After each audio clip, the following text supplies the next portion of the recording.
যুগান্তকারী পদক্ষেপ। এগুলো জীবনে দেখেন না আপনি। 1971 সালের পরে এই প্রথম বাংলাদেশের এয়ারফোর্সের বা বিমান বাহিনীর পাইলট পাকিস্তানে যাচ্ছে ট্রেনিং এর জন্য, যেটাকে বলে অ্যাডভান্স কমব্যাট এয়ারফোর্স, মানে পাইলট ট্রেনিং। এখানে যাচ্ছে। এটা একটা গ্রেট ডিসিশন। ভারত কোনোভাবে মানতে পারতেছে না। কেন মানে না জানেন? আর দেশীয়রা মানতে পারতেছে না। দেশীয় দালাল যারা তৈরি করেছে ভারত বা মানে আমাদের দেশের আওয়ামী লীগ বা রাজনৈতিক দুর্বৃত্তায়নের মধ্যে যে দালালগুলা তৈরি হয়েছে, সেই দালালগুলা মানতে পারে না। কেন? বাংলাদেশ এগিয়ে যাবে, that is their problem. Bangladesh এগুতে পারবে না, সব করতে পারবে না, বাংলাদেশ এগুতে পারবে না। সারাদিন 71, 72, 74 নিয়ে দোহাই দিয়ে পড়ে থাকবে, কিন্তু বাংলাদেশ এগিয়ে যাবে এটা তারা মানতে পারে না কখনো। সরকারকে ধন্যবাদ, সরকারকে আরো ধন্যবাদ। এই পোর্টসগুলা মানে পৃথিবী বিখ্যাত ডেনিশ কোম্পানি, ডেনমার্কের কোম্পানি, তার কাছে মানে মানে হ্যান্ড ওভার করার জন্য to maintain our ports or terminals. Ladies and gentlemen, it's a great decision by this interim government, and I salute this government for this for taking this remarkable decision and pro Bangladeshi decision, ladies and gentlemen. So here's the stuff. তো pilot পাঠাচ্ছে, pilot training নিবে, এসেই ভারতীয় pilot মানে বিমান যদি কখনো বাংলাদেশের উপরে আসে, বুম খাইয়া ফেলাইব, যেভাবে পাকিস্তান খেয়ে ফেলছে। আশা করি ভারত কখনো এই কাজ করবে না। We want to be a friendly relation, we should have a friendly relationship between this two countries, but the problem is India they don't want ইট।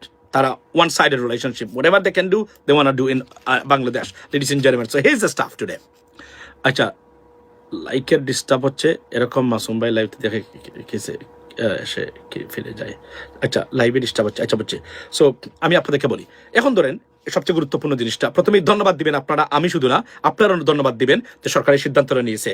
তারপরে পোর্টসগুলো আমরা গতকালকে বলেছি। আজকে আমি আপনাদেরকে আমার মূল বিষয়টা হলো যে আমাদের প্রধান আপনাদের নিরাপত্তা উপদেষ্টা ডক্টর খলিলুর রহমান এবং ভারতের মানে নিরাপত্তা উপদেষ্টা যিনি আপনার, ওনার সাথে আপনার কি হচ্ছে, এই মিটিং হয়েছে ভারতের দিল্লিতে।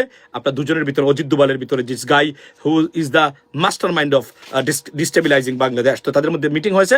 তো মিটিং এর বিষয়টা কিছু বক্তব্য উঠে আসছে এবং propaganda, misinformation, so we can't talk about that, but here is the staff.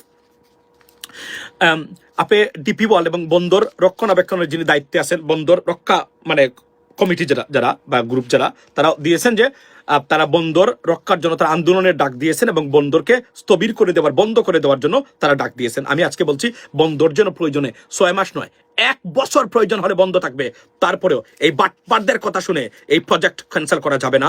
এবং এই বাটপারদের পিছনে যারা আছে, যারা মদত দেয় এগুলা এবং ধ্বংস করে এবং বাংলাদেশের এই উন্নতির ক্ষেত্রে বাধা সৃষ্টি হয়ে দাঁড়ায়, এই উদিচি মুদিচি যারা আছে, ফুদিচি, সবার বিরুদ্ধে সহ অ্যাকশনে যেতে হবে সরকারকে এবং কঠোর অ্যাকশন নিতে হবে। এটা দেশের জন্য অ্যাকশন, এটা কোনো দলের জন্য নয়। গেল একটা। এবং আমি আপনাদেরকে তাদের হিপোক্রেসি এবং বিচারিতা বা ডাবল স্ট্যান্ডার্ডের কিছু নমুনা আমি আপনাদের সামনে তুলে ধরতে চাই, ladies and gentleman. For example, তারা দেখেন বলছে কি ডিপি ওয়ার্ল্ড নিয়ে কি কথা বললো। এখন তো পৃথিবী বিখ্যাত ডেনিশ কোম্পানি, রাইট, ডেনমার্কের কোম্পানি।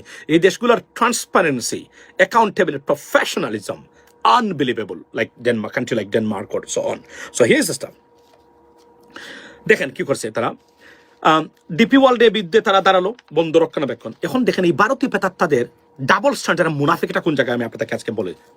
আপনারা কি জানেন মানে 60টা দেশে ডিপি ওয়ার্ল্ড বন্দর রক্ষণাবেক্ষণ বা টার্মিনাল রক্ষণাবেক্ষণ করে বা মানে তারা অপারেটস করে, যেটাকে আমরা বলি অপারেশন। সবচেয়ে উল্লেখযোগ্য দেখেন একটা দেশ, তার নাম হচ্ছে গ্রেট ব্রিটেন। গ্রেট ব্রিটেনের gateway of London deep seaport in the United Kingdom operated by DP World. Just think about that.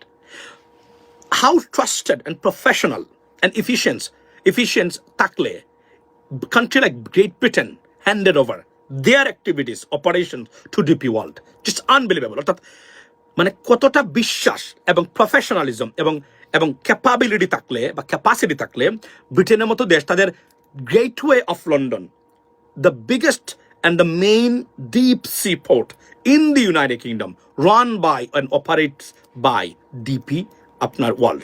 Think about that. সেই কোম্পানিকে নিয়ে তারা বলছে এটা দেওয়া যাবে না, এটা দিলে এই হবে, এটা দিলে সেই হবে, এটা মানে সমস্যা আছে।